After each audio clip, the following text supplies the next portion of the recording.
আসি রে ভাই আসি আবার জিগায় ওয়াজ মাহফিল তো কোনো কোনো ক্ষেত্রে এখন হয়ে যাচ্ছে সার্কাসের মঞ্চ। কোনো কোনো জায়গায় সার্কাস, মানে এমন কিছু দৃশ্য চোখে পড়ছে যে মনে হচ্ছে যে ওয়াজে যাওয়া বন্ধ করে দিই। হ্যাঁ, মানে সময়টাকে কিভাবে নষ্ট করা যায়, বাউলের মতো গান গাওয়া যায়, ডিজে জিকির করা যায়, হ্যাঁ, মানুষের সাথে অহেতুক কিছু কথাবার্তা বলে টাইম পাস করা যায়। হ্যাঁ, বাসায় কি করলাম, বউ কি করলো, চা খাই কফি খাই, এই করি সেই করি, মানে এগুলোই চলছে। হ্যাঁ, আপনি একজন ব্যক্তিকে ডাকলেন, মাশাআল্লাহ কোরআনও বিশুদ্ধ করে তেলাওয়াত করতে পারছে না, বড় বড় ওয়াজও করছে, আবার বড় বড় আলেমদেরকে বাহাসের জন্য ডাকছে। এমনও দৃশ্য দেখছি, কত কি দেখবেন। আর এগুলো দুটো কারণে সারা দেশে এখন ভাইরাল হচ্ছে। দুটো কারণ, একটা হচ্ছে আমাদের একটা নিচু মানসিকতা আছে আমাদের মধ্যে, সেটা হচ্ছে আমরা হচ্ছে ট্রল প্রিয় যাত্রী। আমরা ট্রল করতে বেশি ভালোবাসি, মজা করতে বেশি ভালোবাসি, মজা ফান ইয়ারকি ফাইজলামি করতে আমরা বেশি ভালোবাসি। এটা একটা আমাদের দোষ। আর একটা দোষ হচ্ছে আমরা চিলে কান নিল টাইপের মানুষ। যা প্রচার হয় চিলে কান নিল, ব্যাস দৌড় শুরু করে দিল, যাচাই বাছাই করার কোনো প্রয়োজন নেই। আর অহেতুক সমালোচনা করতে বেশি পছন্দ করি আমরা, এবং ইস্যু পাগল জাতি। ইস্যু একটা দিল, ব্যাস দৌড় শুরু। একটা ইস্যু দিবে, ওইটার পিছনে দৌড়াবে, 7 দিন দৌড়ানোর পর হাফসায় যাবে, তারপর নতুন একটা ইস্যু আসবে, তারপর তার পিছনে দৌড়াবে। এতে করে মূল যে জায়গায় ফোকাস করা দরকার ওখান থেকে আমরা সরে গেছি আর কি। তো আমাদের এই মানসিকতা পরিবর্তন করার দরকার নাই। কোরআন সুন্নাহ কি খালি এখানে থাকবে, আমরা তেলাওয়াত করব এই জন্যই, নাকি বাস্তবে প্রয়োগ করতে হবে? এই রমজান মাসে নিয়াত করেন। আসন্ন রমজান কেন কথা বলছি, কারণ রমজান কিন্তু বেশি দিন নাই, কয়দিন আছে, 1 মাস 1.5 মাসও বাকি নাই। আপনাকে প্ল্যান করতে হবে, আধ্যাত্মিক পরিকল্পনা করতে হবে যে রমজান সামনে আসছে, এই রমজানে ইনশাআল্লাহ আমি আল কোরআন পুরোটা খতম দেবো ইনশাআল্লাহ। রমজান মাস আসার আগেই 5 ওয়াক্ত নামাজ আমি শক্ত করে ধরবো, যেন রমজানে আমি 5 ওয়াক্ত নামাজ জামাতে পড়তে পারি। রমজান মাস আসার আগেই কোরআন তেলাওয়াত যদি করতে না জানি, তেলাওয়াত করা শিখে নিতে হবে ইনশাআল্লাহ। রমজান আসার আগেই নিয়াত করে নিব যে এই রমজানে ইনশাআল্লাহ আমি প্রত্যেক দিন তারাবি জামাতে পড়বো ইনশাআল্লাহ, এবং খতম তারাবি পড়বো ইনশাআল্লাহ। রমজান মাসে যারা কোরআন আরবি জানি টুকটাক আমরা ভাঙ্গাচোরা, আমরা কোরআনটাকে শুরু থেকে শেষ পর্যন্ত অর্থসহ পড়বো ইনশাআল্লাহ। রমজান মাসে প্রত্যেক দিন কমপক্ষে একজন মানুষকে আমি ইফতার করাবো ইনশাআল্লাহ। রমজান মাসে আমি আমার জাকাতগুলোকে দিয়ে দিব ইনশাআল্লাহ। রমজান মাসে বেশি বেশি দান সদকা করবো ইনশাআল্লাহ। রমজান মাসে বেশি বেশি তাসবিহ তাহলিল হবে, জিকির আজগার হবে, আল্লাহর কাছে দোয়া করব, রোজা রেখে সমস্ত হারাম পাপ থেকে বেঁচে থাকবো ইনশাআল্লাহ। রমজানে শুধু সৎ কাজের আদেশ করব, অসৎ কাজে নিষেধ করব, নিজে আমল করব, পরিবারে প্রতিষ্ঠা করব ইনশাআল্লাহ। প্রত্যেক দিন 5 ওয়াক্ত নামাজ হবে, প্রত্যেক দিন মসজিদে নামাজের পর তালিম হবে ইনশাআল্লাহ। এভাবে পুরো রমজানটাকে উৎসবের উৎসাহে অতিবাহিত করার নিয়াত আগে করতে হবে। আল্লাহ পাক তৌফিক দান করুন। তো এখানে সবচেয়ে বড় বাধাটা হয় দুনিয়াবি ব্যস্ততা। এই জন্য রমজানের আগেই দুনিয়াবি ব্যস্ততাগুলো কমিয়ে আনতে হবে। চেষ্টা করবেন বড় বড় যে বাজারঘাটগুলো আছে এগুলো আগেই করে ফেলার। আর আমি তো বলেই দিলাম যে দাম কিন্তু ওই সময় বাইরে যাবে। যদি এখন সামর্থ্য থাকে করে ফেলেন, সামর্থ্য থাকলে করে ফেলেন। আর যাদের সামর্থ্য কম তাদের জন্য কি হবে, পুরো দেশব্যাপী সামাজিকভাবে, এই যেমন একটা সংগঠন আপনাদের না, এই এরকম সংগঠন যেগুলো আছে নন প্রফিটেবল এবং non political organisation, both political and non political, সমস্ত অ্যাসোসিয়েশনগুলোর উদ্যোগে বা ফাউন্ডেশন অ্যাসোসিয়েশন যেগুলো আমরা করি ছোটোখাটো, এগুলোর উদ্যোগে ইফতার বিতরণ প্রজেক্ট করতে হবে। পারা যাবে ইনশাল্লাহ। যে যাদের সামর্থ্য আছে সামর্থ্যবানদের টাকা পয়সাগুলো কালেক্ট করে যারা দুস্থ দরিদ্র অসহায় মানুষ তাদের বাসায় বাসায় 1 মাসের বাজার পৌঁছে দিতে হবে ইনশাল্লাহ। পারা যাবেন ইনশাল্লাহ। এই কাজগুলোর মধ্য দিয়ে দেখবেন আল্লাহর রহমত বরকত নেমে আসছে ইনশাআল্লাহ। এই যে বললাম 5 কোটি মানুষ কিন্তু কম নয়, ওদেরকে খাওয়াতে হবে, তো খাওয়াতে হবে না? তাহলে এই আমাদের খাবারটাকে বন্টন করে ভাগ করে নিতে হবে, এটাই নবীর সুন্নত। রমজান মাসে এই জিনিসটা চর্চা করতে হবে। আল্লাহ পাক তৌফিক দান করুন। আর রোজা রেখে ভুলেও গীবত তহমত সমালোচনা এগুলো করতে যাবেন না। রোজা রেখে কথাই বেশি বলবেন না, খালি জিকির হবে, তেলাওয়াত হবে, আল্লাহর কাছে দোয়া হবে, ইস্তেগফার হবে। কথা কম, কথা বললেই বিপদ, কথা বললেই বিপদ। কথা 10টা কথা বলবেন, 2টা গীবত করতেই হয় না? আর গীবত করতে মজা লাগে। কেউ আজকে একটু উস্কাই দিলেই বাস গীবত করতে মজা লাগে। আর গীবত তো আপনারাই বা কেন করবেন না? গীবত তো শিখছেন আমাদের কাছ থেকে।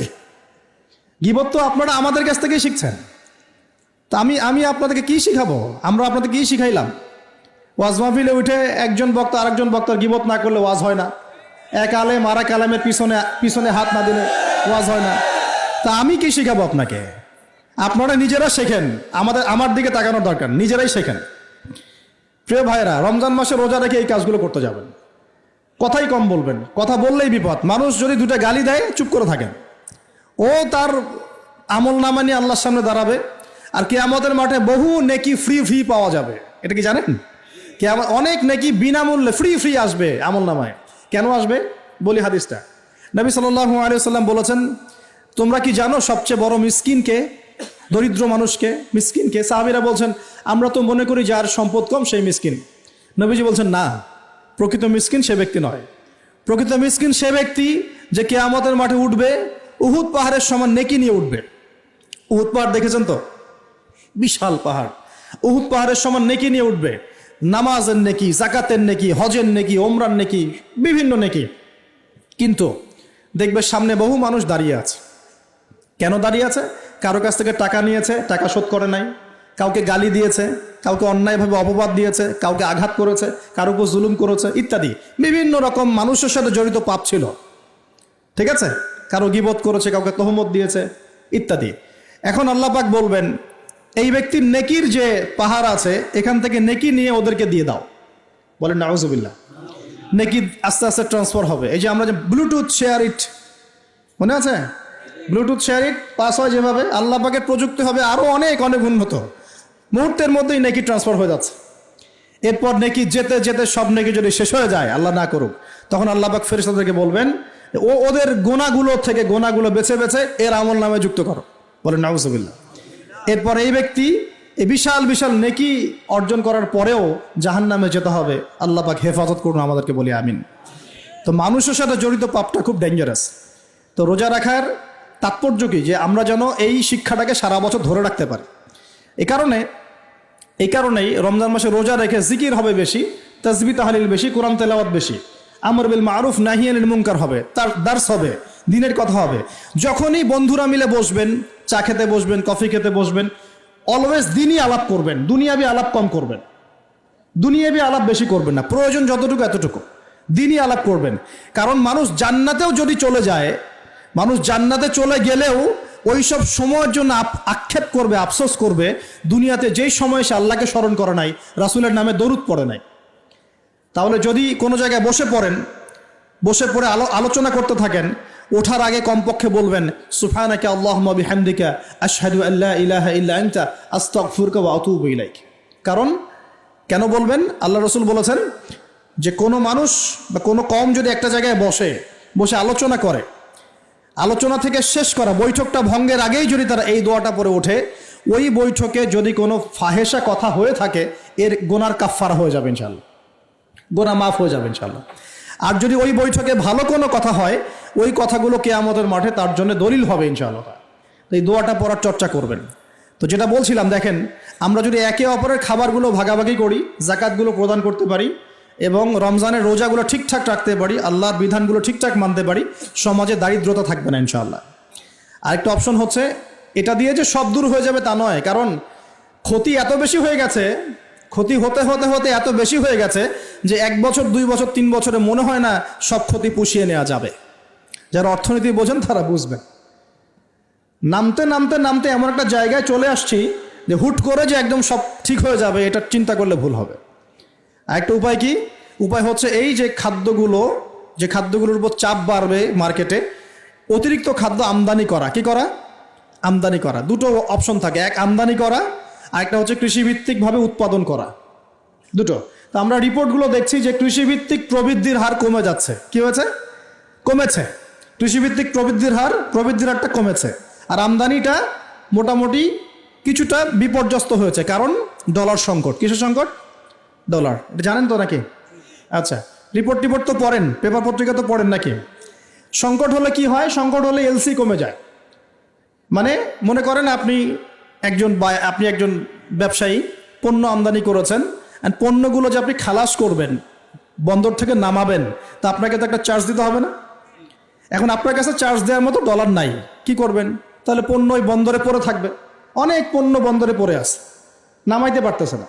এখন মনে করেন এই ব্যক্তি কি নিজের পকেট থেকে টাকা দিয়ে এগুলো নামাবে?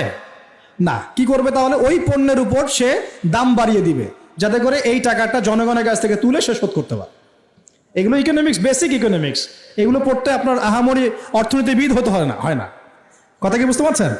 তো এই কারণে রমজান মাসে দামগুলো চাপ পড়ে, এমনিতেই চাপ পড়ে। তো আস্তে আস্তে সিচুয়েশনগুলো এভাবে খারাপ হয়েছে। অতএব ইসলামিক সলিউশনে যদি এখন না আসতে পারেন, যদি আরো 10 বছর অপেক্ষা করেন, বহু দেরি হয়ে যাবে। এই জন্য আমি মন থেকে উদাত্ত একটা আহ্বান জানাই, যারা শিক্ষিত মহল, বিজ্ঞ মহল আছেন, আমার কথা বুঝবেন ইনশাল্লাহ, যে ইসলামিক অর্থনীতি ছাড়া অর্থনৈতিক সমৃদ্ধির কোনো অপশন নাই আমাদের সামনে। ইসলামিক অর্থনীতি মানে দান সৎকা ভিত্তিক, অপচয় কমানো, দুর্নীতি বন্ধ করা, সুদ ঘুষ এগুলো বন্ধ করা, এবং অন্যের কষ্টে নিজে পাশে থাকা, পাশে দাঁড়ানো। সবচেয়ে বড় কথা হচ্ছে এখানে ব্যবসা, জাকাত, সাদাকা এগুলোকে গুরুত্ব দেওয়া হয়, সুদটাকে হারাম করা হয়।